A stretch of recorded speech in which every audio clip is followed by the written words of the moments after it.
Ambassador Taesung sat in the massive council chamber and watched the alien representatives whisper among themselves.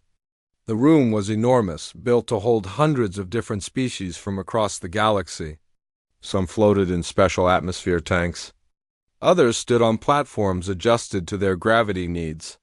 The insectoid High Arbiter Velmuth sat at the center, his mandibles clicking with what Taesung had learned to recognize as amusement. 3 years. That was how long humanity had been coming to this station, trying to join the Galactic Council as full members. 3 years of meetings, negotiations, and endless delays. Every time humans thought they were close to acceptance, the Council added new requirements, new tests, new hoops to jump through. Captain Yun stood behind Taesung, her hand resting near her sidearm. She was the head of security for the human delegation. Her eyes constantly scanned the room, noting the positions of every guard, every exit, every potential threat. Something felt different today. She could see it in how the alien security forces were positioned. They had moved closer to the human section than usual. High Arbiter Velmuth raised one of his many legs to call for silence. The chamber quieted. His translator device made his clicking sounds into words that humans could understand. Ambassador Taesung of Earth, Velmuth began, his tone dripping with condescension. The Council has reviewed your latest petition for membership. We have decided on the final requirements for your species to join our great civilization. Taesung remained perfectly still. His face showed nothing. Years of diplomatic training kept his expression neutral. Even though he could already sense what was coming, a holographic display appeared in the center of the room. The terms scrolled across the screen in multiple languages. Taesung read them carefully. Each line made his blood run colder, though his face never changed. Full access to all of Earth's military databases and defense systems. A 40% tax on every human colony's production. Mandatory genetic modifications to make humans more compatible with Council species standards. Limitations on human reproduction rates. Restrictions on where humans could settle. The list went on and on. These were not terms of partnership. These were terms of surrender. Several alien representatives made sounds that Taesung recognized as laughter. They were enjoying this. To them, humanity was nothing more than an upstart species that needed to learn its place. Humans had only been traveling the stars for a few hundred years. Most Council species had been doing it for thousands. You have 48 hours to accept these terms, Velmuth announced. If you refuse, humanity will face complete economic isolation from Council space. No trade, no travel permissions, no access to our markets or resources. Dr. Haewon, sitting beside Taesung, tensed. She was the cultural advisor and xenobiologist for the human delegation. She had spent years studying these species, learning their customs and behaviors. She leaned slightly toward Taesung and whispered, "This is worse than we predicted. They are trying to make us into servants." Taesung gave the smallest nod. He had known this was a possibility. The Council had never viewed humans as equals. They saw Earth as a resource to be exploited. A young species with useful technology but no real power. Across the chamber, Councillor Threx shifted uncomfortably. He was one of the few representatives who had shown any fairness to humanity. His reptilian features made his expressions hard to read, but Taesung had learned to see the small signs. Threx was unhappy with these terms. But he was only one voice among hundreds. Tae-Sung stood slowly. The chamber fell silent. Every eye, compound eye, optical sensor, and sensory organ focused on him. "High Arbiter," Taesung said, his voice calm and clear. "I request a brief recess before we respond to these terms." Velmuth's mandibles clicked rapidly. "There's nothing to discuss, human. Accept or refuse. Those are your only options." "Nevertheless," Taesung replied, "I must consult with my government. Surely, the Council can grant us a few hours to consider such significant requirements." Velmuth waved a dismissive leg. "Very well. You have 6 hours. Return here and give us your answer. Though we all know what it must be." More clicking laughter from the assembled aliens. Taesung bowed slightly, a gesture of respect that felt like acid in his throat. He turned and walked out of the chamber, his delegation following. Da-Yun brought up the rear, her eyes never leaving the alien security forces. Once they were in the privacy of their quarters, Taesung allowed himself a long breath. Hey, one immediately began pacing. This is outrageous, she said. They are treating us like primitives. Like property? Yes, Taesung agreed simply. He moved to the secure communications terminal and entered his authorization codes. The screen flickered to life, showing a connection routing through multiple encrypted channels back to Earth. Da-Yun posted guards at the door and activated the room's security fields. No one would be able to listen to what happened next. The screen finally resolved into an image of Earth's highest military and civilian leaders. Taesung did not waste time with pleasantries. The Council has shown their true intentions, he said. The terms they offer are not membership. They are subjugation. There was a long pause. Then one of the leaders on the screen nodded. We expected this possibility, came the reply. Are you certain there is no path to genuine partnership? Taesung thought of Councillor Threx, one decent voice among hundreds of contemptuous ones. Not with the current council. They will never see us as equals. Another pause. Then the words Taesung had been waiting to hear. Protocol Exodus is authorized. Proceed immediately. Taesung felt something release in his chest. 3 years of bowing and scraping and enduring insults. 3 years of watching his people be treated like beggars. It was about to end. Understood, he said. We will execute according to plan. The transmission ended. Taesung turned to his delegation. They were all watching him, waiting. They knew something significant had just happened. Contact every human embassy, outpost, and trade station in council space, Taesung ordered. Use the secure channels. Authorization code Exodus 1. They will know what to do. Yun's eyes widened slightly. We are really doing this? We are, Taesung confirmed. Haewon stopped pacing. The council will not expect this. They think we need them. Taesung allowed himself a small smile. They are about to learn the difference between need and want. For the next several hours, the human quarters buzzed with quiet activity.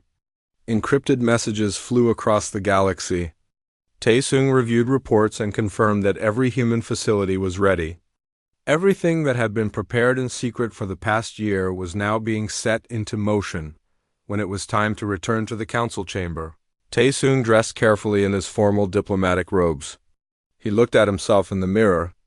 This would be the last time he wore these colors in this place. At the door. The council is waiting. Velmuth sent 3 messages demanding your presence. Let him wait a bit longer, Taesung said. We will arrive precisely when we intend to. They walked through the station corridors. Alien beings of every description moved past them, going about their business. None of them knew what was coming. They could not imagine that the humans they had dismissed and mocked had any real power. When Taesung entered the council chamber, Velmuth made an angry clicking sound. You were ordered to return in 6 hours. It has been 7. Taesung bowed again, that same respectful gesture that now felt different. My apologies, High Arbiter. We required extra time to ensure our response was carefully considered. Then give it, Velmuth demanded. Do you accept the Council's generous terms? Taesung looked around the chamber at all the alien faces. Some curious. Most smug. They all expected the same answer. We require 1 more day to prepare our formal response, Taesung said calmly. The chamber erupted in sounds of disbelief and anger. Velmuth stood, his massive form towering over the assembly. You were given 48 hours. We have been generous enough. You will answer now. Taesung met the High Arbiter's compound eyes without flinching. 24 hours, he said. Then you will have our complete and final answer. I promise you that. Something in his voice made Velmuth pause. For just a moment, uncertainty crossed the alien's features. Then it was gone, replaced by anger. 24 hours, Velmuth agreed. Not 1 minute more. And your answer had better be the right one. Taesung bowed one final time and left the chamber. Behind him, The council members returned to their discussions, laughing about the desperate humans trying to delay the inevitable. None of them noticed the small smile on Councillor Frex's face, or the way Captain Dayun's hand had never once moved toward her weapon. The countdown had begun. The message reached the human colony on Kepler 442b at 3 in the morning, local time. Colony Administrator Young Jae was pulled from sleep by the priority alert on his communication terminal. He sat up, rubbed his eyes, and entered his security codes. The screen showed a simple text message with a single-word authorization code. Exodus-1. Young-J was fully awake instantly. He had been briefed on this possibility a year ago. All human colonial administrators had been. They were told it might never happen, that it was just a precaution. But if it did happen, they had to move fast. He grabbed his communicator and started making calls across the galaxy. Similar scenes played out on 200 human-controlled worlds, stations, and outposts. From massive colony ships to small research stations, every human installation received the same message. Every administrator, every ship captain, every embassy official had been trained for this moment. Protocol Exodus was not an invasion. It was not an attack. It was something the Galactic Council had never imagined humans would do. It was a complete withdrawal. Ambassador Bio Ra stood in her office on the Turkan homeworld, watching the city lights through her window. She had been Earth's representative to the Turkan people for 5 years. She had made friends here. Real friends. Species who saw humans as partners, not servants. Her terminal beeped with the Exodus 1 code. She sat down and began the hardest task she had ever been given.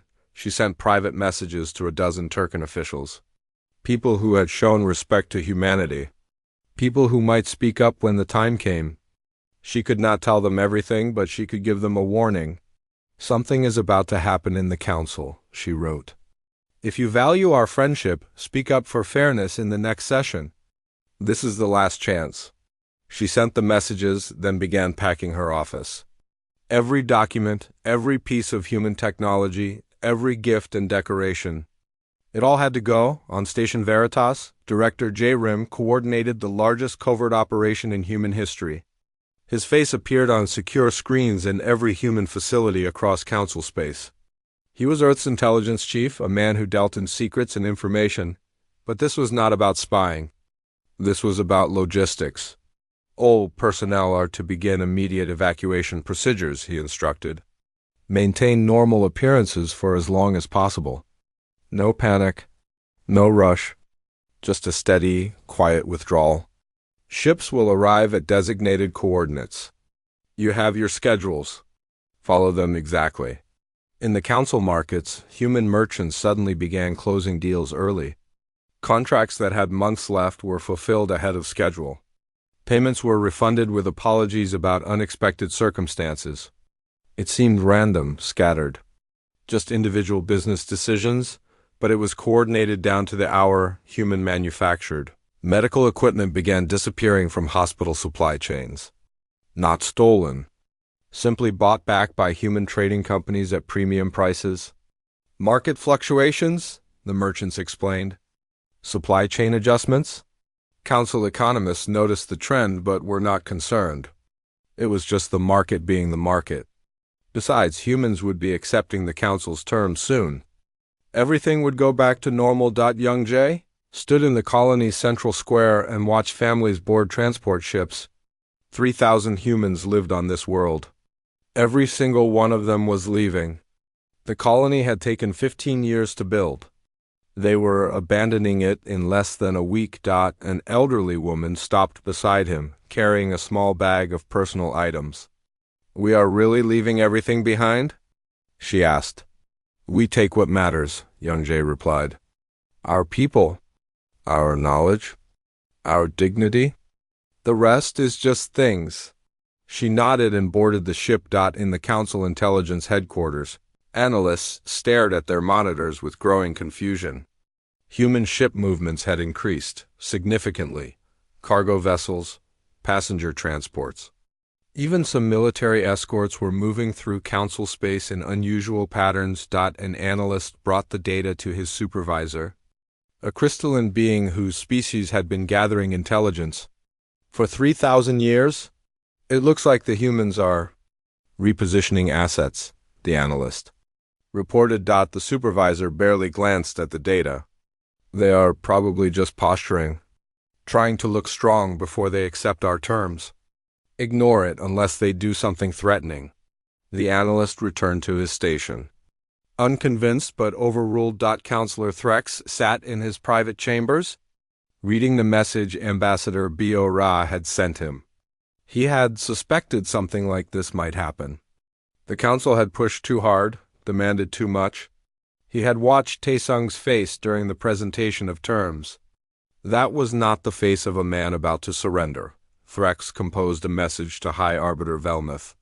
I strongly advise reopening negotiations with humanity on more reasonable terms. I believe we have miscalculated their position. Velmuth's reply came within minutes.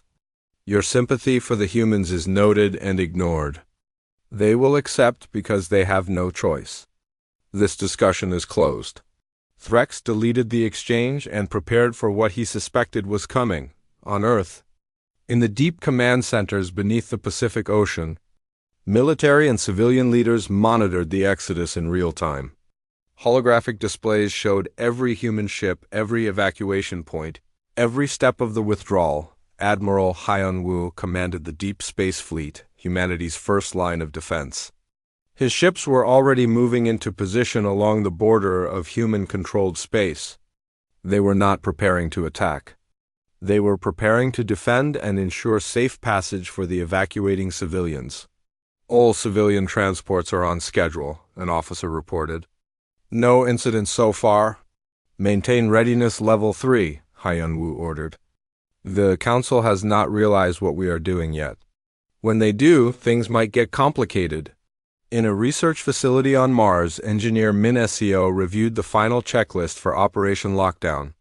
For the past decade, humanity had been selling and trading technology across the galaxy.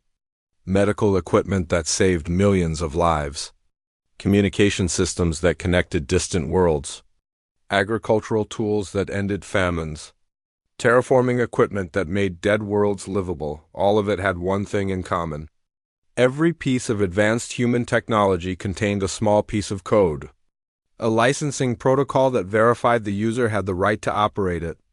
It was standard practice, written into every contract. No one had paid much attention to it. Min-Co had designed those protocols personally, and she had built in a failsafe that no one outside of Earth's highest leadership knew about. With one transmitted signal, every piece of human technology in council space could be remotely locked. It would not explode. It would not delete data. It would simply stop working until a valid human license key reactivated it. Min-Co's finger hovered over the activation button. Not yet, the civilians had to get out first. But soon, very soon, days passed. The council chamber held regular sessions, but Ambassador Taesung did not attend them. He remained in his quarters, meditating and reviewing final reports. Every few hours, Dayun brought him updates. The last civilian transport left the Deneb sector, she reported. Yang He confirms all colonists are safely away? Excellent, Taesung replied. And the trade stations? Closed and evacuated. The last human merchant left council space 3 hours ago. Taesung nodded. Then we are almost ready.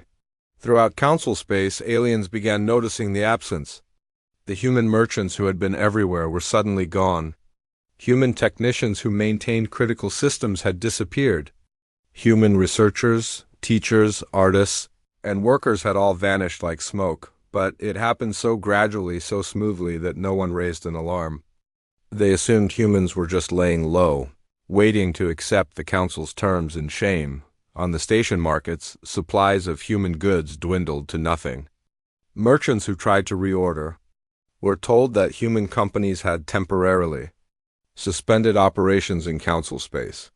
Those who asked why received no answer. Velmuth finally took notice. When his personal physician informed him that the medical scanner in his office had stopped working. It was human-made, one of the most advanced diagnostic tools in the galaxy. Get it repaired, Velmuth ordered. There are no human technicians available, the physician replied. I have tried to contact the manufacturer but received no response. Velmuth made an irritated clicking sound. Then find someone else to fix it. How difficult can it be? The physician bowed and left. He did not mention that 17 other pieces of human medical equipment in the station's hospital had also stopped working in the past day, or that no one seemed able to repair any of them. Ambassador Beora was the last human to leave the Turkan homeworld. She stood at the spaceport with a single bag, waiting for the final shuttle. A Turkan official approached her, someone she had worked with for years. You are leaving? The Turkan asked. Where are you going? Home, Beora replied simply. When will you return? Beora looked at her friend with sad eyes. I do not know if I will. I am sorry. The Turkan looked confused and worried.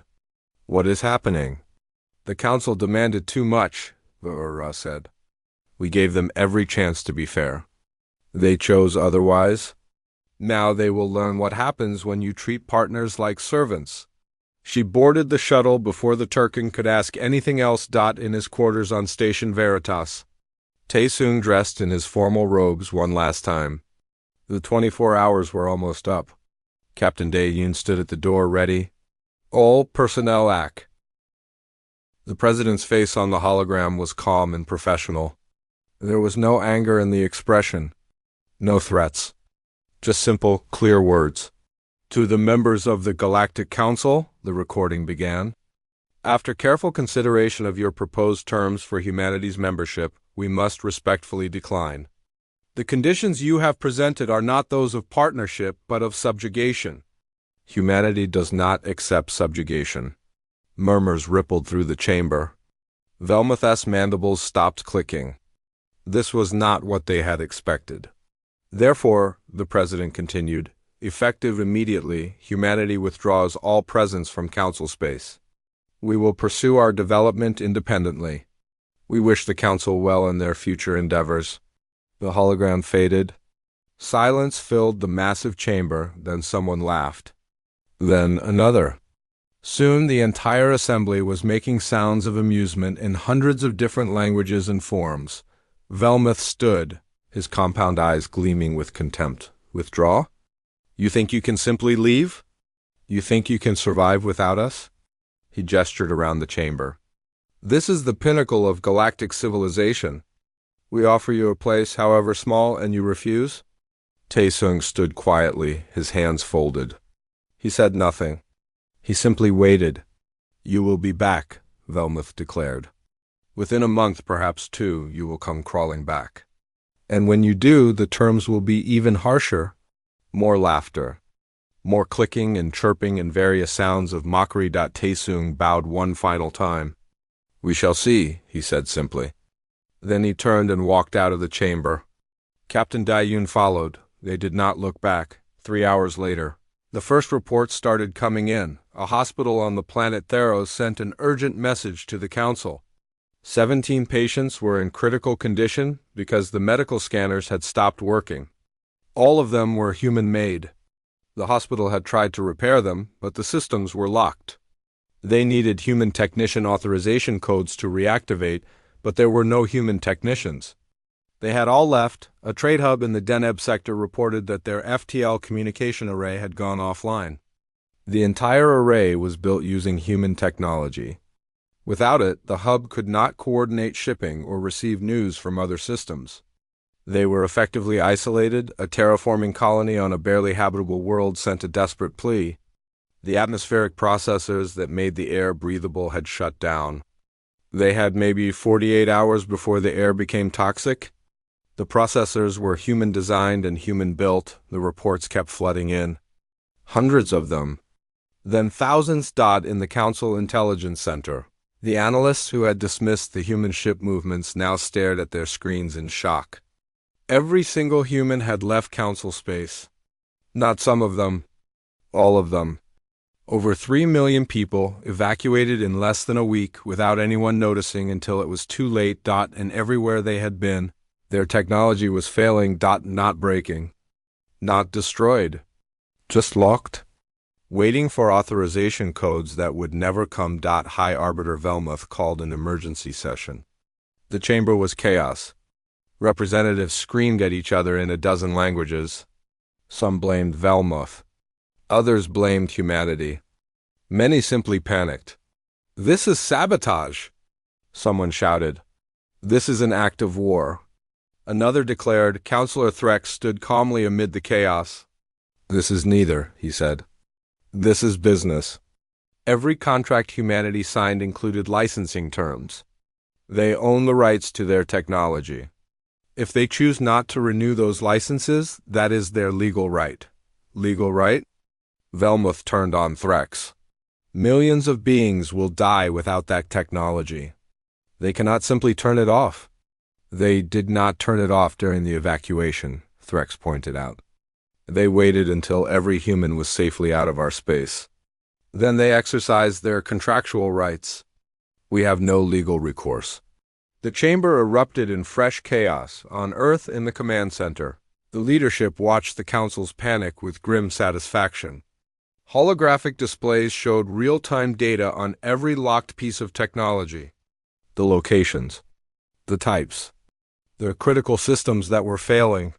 Medical facilities are the priority concern, an advisor reported. We are tracking potential loss of life. Have we caused any deaths? The president asked. No, ma'am. Engineer Minesio's protocols included a grace period for critical medical equipment. Life support systems will remain active for another 72 hours. But new procedures cannot be started. The president nodded. We are not murderers. We are simply no longer helping those who treated us with contempt. Admiral Hyan Wu's Deep Space Fleet had established a complete perimeter around human space. Council ships approached the border, demanding answers, demanding access, demanding that humans restore their technology. Every ship received the same response. A polite message informing them that human space was now closed to Council traffic. No exceptions. Some Council ships tried to force their way through. They were met by human warships that appeared from seemingly nowhere. No weapons were fired. The human ships simply blocked the way. Silent and immovable. After a few tense standoffs, the Council ships retreated. They had not realized how many military vessels humanity possessed, or how advanced they were. Back on Station Veritas, Taesung and his delegation prepared to depart. Their ship was the last human vessel in Council space. As they walked through the station toward the docking bay, aliens stopped and stared. Some looked angry. Others looked desperate. A few looked afraid. One alien, a merchant who had done business with humans for years, stepped into their path. Please, the merchant begged. My entire business relied on human goods. I have a family. What am I supposed to do? Taesung paused. His expression softened slightly. I am sorry for your hardship, but you must understand. We offer partnership. We were given slavery.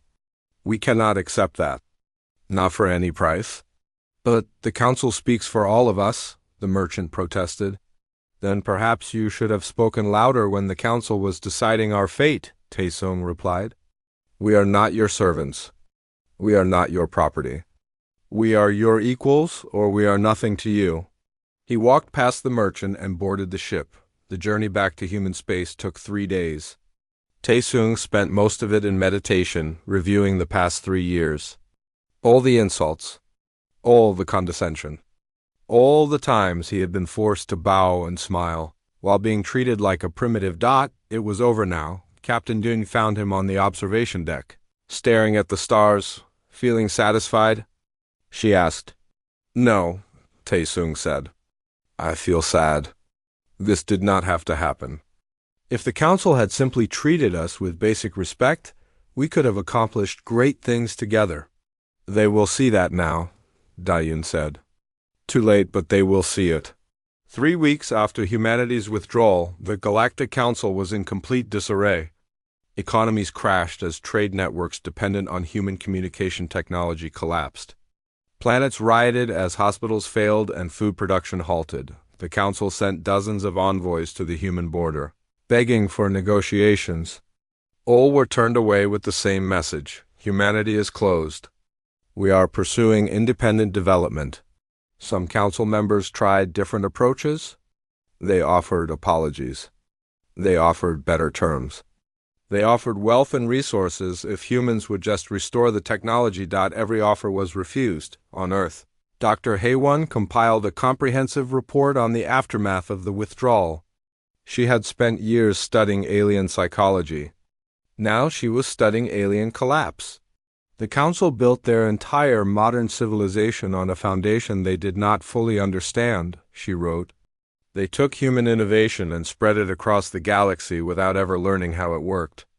They were dependent on us and never realized it because they thought we were dependent on them. Her report concluded with a simple observation. They viewed us as primitives who should be grateful for their attention. They never considered that we might view them the same way. In the council chambers, accusations flew like weapons. Velmuth faced calls for his resignation. Some species threatened to leave the council entirely. The fragile alliance that had held the galaxy together for thousands of years was cracking. Counselor Threx spoke in several private sessions, trying to salvage what he could. We must accept responsibility for this catastrophe, he argued. We pushed humanity too far. We were arrogant and cruel. Now we pay the price. But even his species was suffering. His people had always been friendly to humans, but they still used human technology. When it locked, they suffered like everyone else. Threx sent a private message to the human border, addressed to Ambassador Taesung. I know we do not deserve your help, but my people showed you respect. I showed you respect. I am asking not as a counselor, but as one person to another. Please, the message was received, read, and filed away without response back on Earth. Engineer Minacio monitored her systems. Every locked piece of technology sent diagnostic data back to human servers. She could see exactly what was failing and where.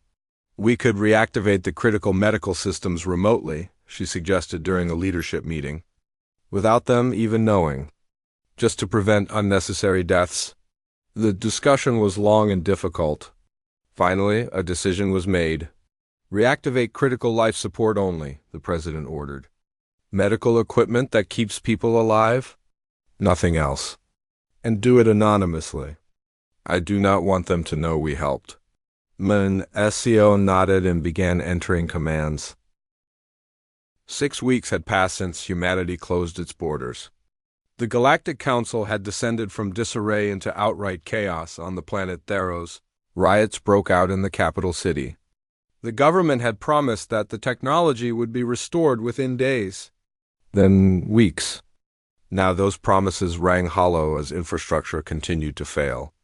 Citizens who had grown up with instant communication across the stars now could not even send a message to the next city. The planetary governor stood before an angry crowd, trying to explain what had happened. The council is in negotiations with humanity, she lied. Everything will be restored soon. Someone threw something at her. She barely dodged it. Her security forces moved in, but they were outnumbered. The governor fled to her transport and escaped while her city burned. Similar scenes played out across council space. Worlds that had relied on human agricultural technology faced food shortages. Colonies that depended on human terraforming equipment began evacuating as environments slowly degraded. Research stations that used human scientific instruments went dark. Their discoveries halted mid-project. In the council chambers, what was left of the assembly gathered for another emergency session. Nearly a quarter of the council species had withdrawn their representatives entirely. They blamed the council for causing this disaster.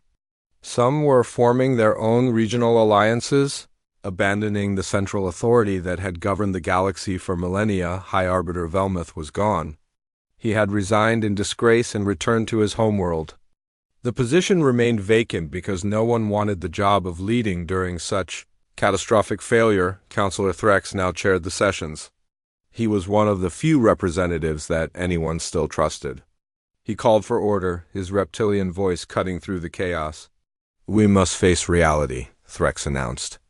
Humanity will not return to us. We must adapt to this new situation. Adapt?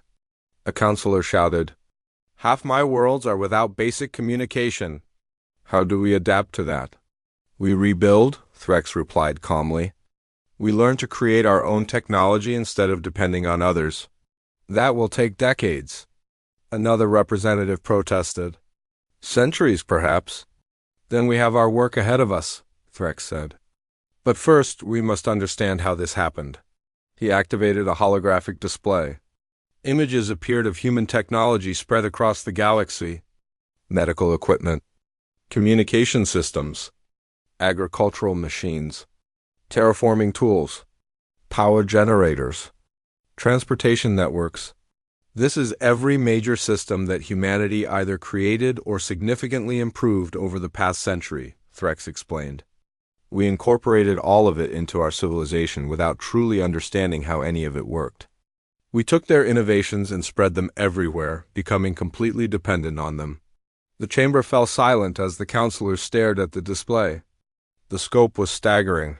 Humans had touched nearly every aspect of modern galactic life. But they are a young species, someone said weakly. They have only been in space for a few centuries. Exactly, Threx replied.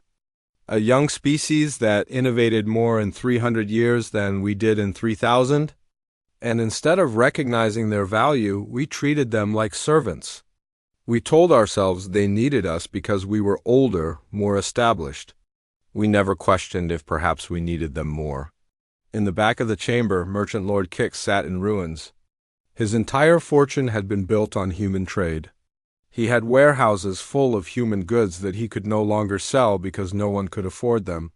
He had contracts for human technology that would never be fulfilled. He was bankrupt. Kix had tried everything. He had sent messages to the human border, offering vast sums of money for just a few shipments. No response. He had tried to recreate human technology using council scientists. They could not figure out how even the simplest devices worked. He had even tried to hire smugglers to sneak into human space and steal technology. The smugglers never came back. Now Kix sat in the council chamber and listened to the debate. Knowing his life as he had known it was over on Earth, the leadership watched the councils collapse with mixed feelings. There was satisfaction in seeing their tormentors suffer, but there was also sadness. Dr. Hay-1 presented her latest psychological report to the assembled leaders. The council is fragmenting, she explained. Multiple species are withdrawing to form their own regional alliances. The central authority is crumbling.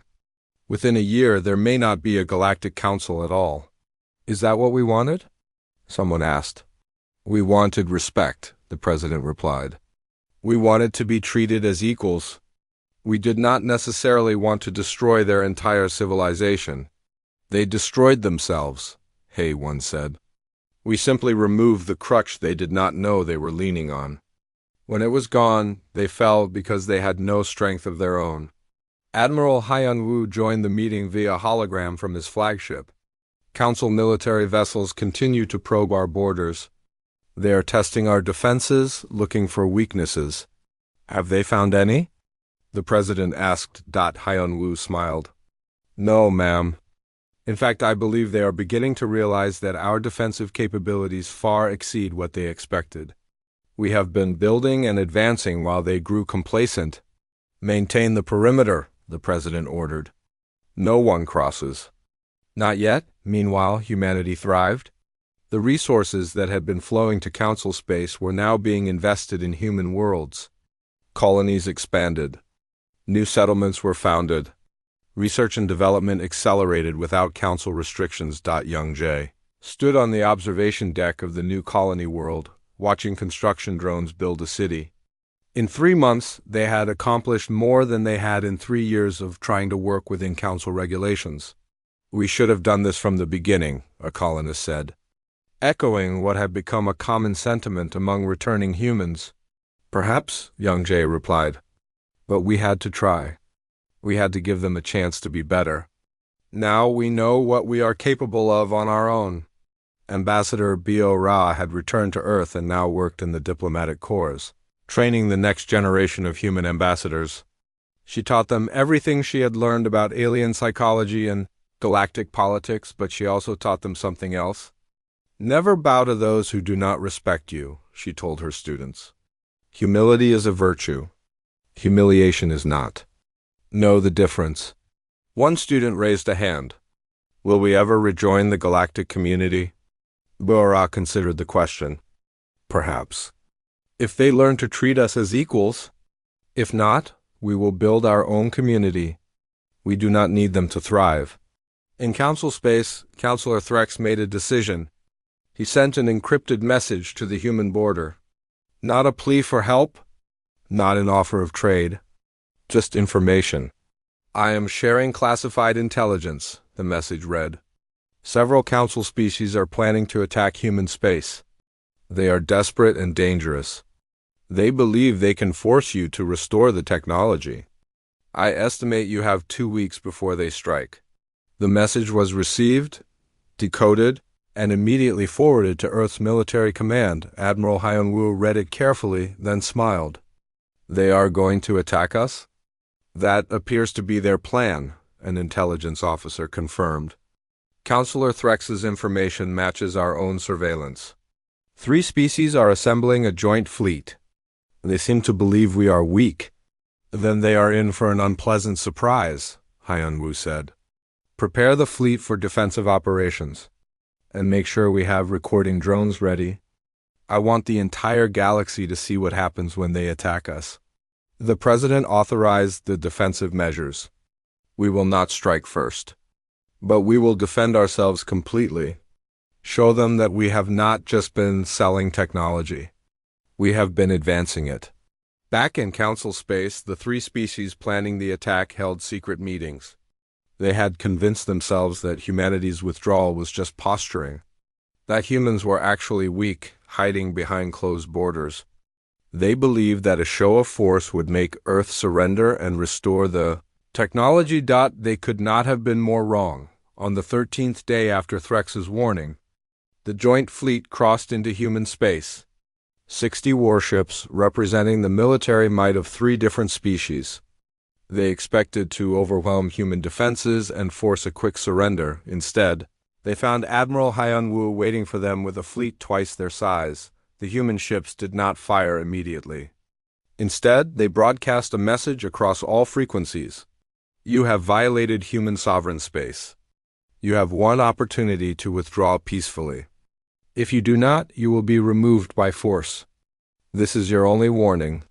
The Council Fleet Commander laughed. You think you can fight us, primitives?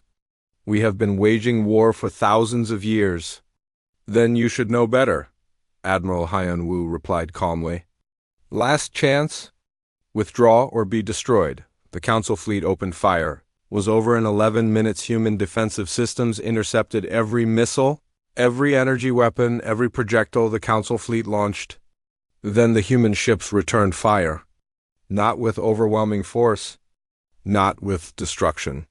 Just precise, surgical strikes that disabled every council vessel without killing a single crew member. Engines destroyed.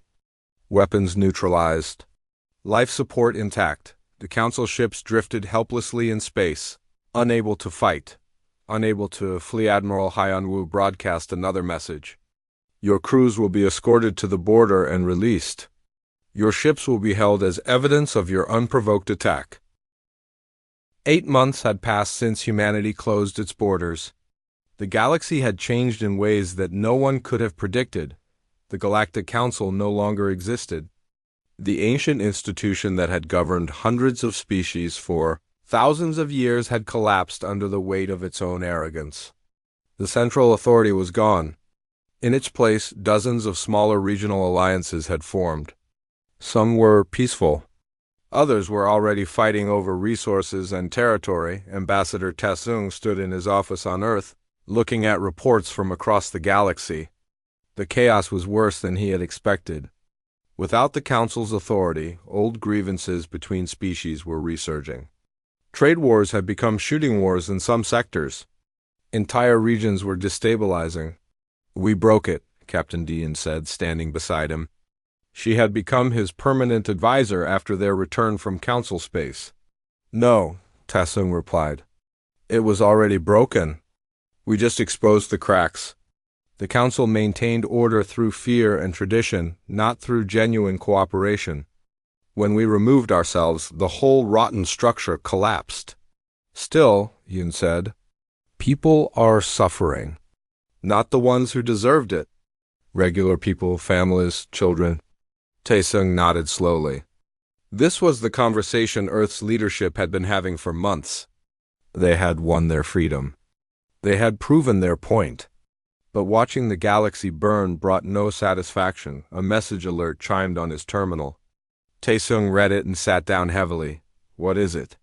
Taeyun asked. Counselor Threx, Taesung replied. He has sent another message.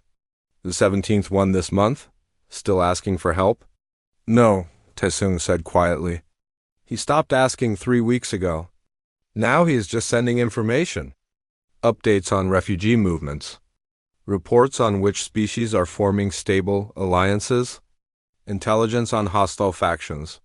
Why would he do that if we are not responding? Taesung smiled sadly. Because he hopes that someday we will care enough to read them. He is building a bridge, even if he does not know if anyone will cross it. On the planet Turkin, Ambassador Biora's friend from years ago stood in a refugee camp. The camp held thousands of beings from a dozen species. They had fled the chaos in the core systems, seeking safety on worlds that had maintained stability. The Turkin official worked 18-hour days, trying to process refugees and find them shelter. The planet's resources were stretched thin. They needed help. But there was no council to coordinate relief efforts anymore? No central authority to distribute aid. The official sat down in exhaustion and noticed a supply crate that had just arrived. There was no shipping label, no identifying marks, just a simple manifest listing medical supplies, food concentrates, and water purification tablets. The official opened the manifest and found a handwritten note inside. For old friends. From Biora. The official looked up at the sky and whispered, "Thank you." Similar aid packages were appearing across the galaxy. Always anonymous. Always to species or worlds that had shown humanity respect. Medical supplies materialized in hospitals. Communication equipment appeared at refugee centers. Agricultural tools arrived at struggling colonies. No one knew where they came from. The packages bore no human markings. But everyone suspected. On Earth, engineer MoveHFY monitored the distribution networks. She had designed a system for delivering aid without revealing its source. Stealth cargo ships, automated drop systems, untraceable supply chains. We have delivered to 43 worlds this month, she reported to the president. All species that maintained friendly relations with humanity before the withdrawal. And the others? The president asked. The ones who mocked us? The ones who cheered when the council tried to subjugate us? MoveHFY smiled coldly. They received nothing? Let them figure it out themselves. Is that fair? Someone asked. Dr. Haewon spoke up. Fairness would be treating everyone equally. But we are not being fair. We are being just. There is a difference. Those who showed us respect receive help. Those who showed us contempt receive exactly what they gave us. Nothing. Young Jae had been promoted to Director of Colonial Development. He now oversaw the expansion of human civilization into new territories. Worlds that humanity had claimed but never developed were now blooming with settlements. He stood on the bridge of a colony ship, watching another group of pioneers prepare to land on a fresh world. These were not people fleeing from council space anymore. These were people choosing to build something new. How many colonies have we established since the withdrawal? A junior administrator asked. 47, Young Jae replied. With 30 more planned for next year. We are expanding faster now than we did in the previous 50 years, because we are not waiting for council permission anymore? Exactly, Young Jae said. Every decision we made before had to be approved by them. Every world we claimed had to fit their regulations. Every technology we developed had to be shared with them. Now we only answer to ourselves. And look how fast we grow. The junior administrator looked thoughtful. Do you think we will ever work with aliens again? Young Jae considered the question. Some of them, the ones who earned our trust. But never again will we put ourselves under another species' authority. We are done begging for acceptance. In the ruins of Council Space, Merchant Lord Kix had reinvented himself. He had lost everything when humanity withdrew. His fortune, his status, his comfortable life. But he had learned something valuable from the experience. He now worked as a mediator between the new regional alliances that had formed. He helped negotiate trade agreements, settle disputes, and build cooperation. He was not wealthy anymore. But he was useful, and he had learned to respect those he worked with, regardless of their species or power. He had learned that lesson the hard way. Counselor Threx had become the de facto leader of the largest regional alliance. 17 species had joined together under his guidance, forming what they called the Partnership of Equals. It was a new kind of government built on cooperation rather than domination. Threx sent his 18th message to Earth. Like the others, he expected no response. But he sent it anyway. "We are trying to build something better," he wrote. "A government based on mutual respect. Every species has equal voice. Every world has representation. We are learning from our mistakes. We are becoming what we should have been when you first approached us." He attached detailed plans for the partnership's charter, its laws, its principles. Then he sent the message into the void and returned to his work. On Earth, Ambassador Tu's latest message. He had read all 17 previous messages too. He brought them to the weekly leadership meeting. "Threx's partnership is stable," Taesung reported. "They have maintained peace among 17 species for 6 months. No warfare. No subjugation. Genuine cooperation. Do you trust it?" the president asked. "I trust Threx," Taesung replied. "The question is whether we trust his species to maintain this new system after he is gone." The leadership discussed it for hours. Some wanted to maintain complete isolation. Others argued that humanity had a responsibility to help rebuild what they had broken. Still others suggested a middle path. Finally, the president made a decision. Send a message to Threx, not a commitment, just an acknowledgement. Let him know we have been reading his reports. Let him know we are considering opening a dialogue. Taesung bowed and returned to his office. He composed the message carefully. Every word mattered. This would be the first official communication from humanity to the former council in 8 months. "Counselor Threx," he wrote, "we have received your messages. We have reviewed the partnership's charter. We appreciate your efforts to build something better. Humanity is willing to begin preliminary discussions about limited cooperation. Not membership, not integration. Just dialogue. If you are interested, respond to this message with a proposed meeting location. We will consider it." He sent the message and waited. The response came within an hour. Threx's message was short. "Thank you. Proposal. Neutral station Alpha 7 located between our territories. Small delegations. No commitments required. Just conversation." Taesung smiled. Threx understood. This was not about rejoining the old system. This was about exploring if a new system was possible. 2 weeks later, Ambassador Taesung stepped onto Station Alpha 7. It was a small trading post, barely more than a refueling station. Neutral ground where no species held authority. Counselor Threx waited in a small conference room. When Taesung entered, Threx stood and bowed deeply. It was a gesture of profound respect in his culture. "Ambassador Taesung," Threx said. "Thank you for coming." Taesung returned the bow. "Thank you for your patience. And for your honesty in your reports." They sat across from each other. No guards, no advisors. Just 2 individuals who had watched a civilization collapse and were trying to figure out what came next. "I want to apologize," Threx began, "for what the council did to your people. For my part in it. I should have fought harder against the ultimatum. I should have resigned in protest. I did not. I am ashamed of that." Taesung listened quietly. "But I want you to know," Threx continued, "that the partnership is different. We learn from those mistakes. Every species has veto power over major decisions. No one can be forced to accept terms they find unacceptable. We built protections into the charter specifically because of what happened to humanity. Words on paper, Taesung said.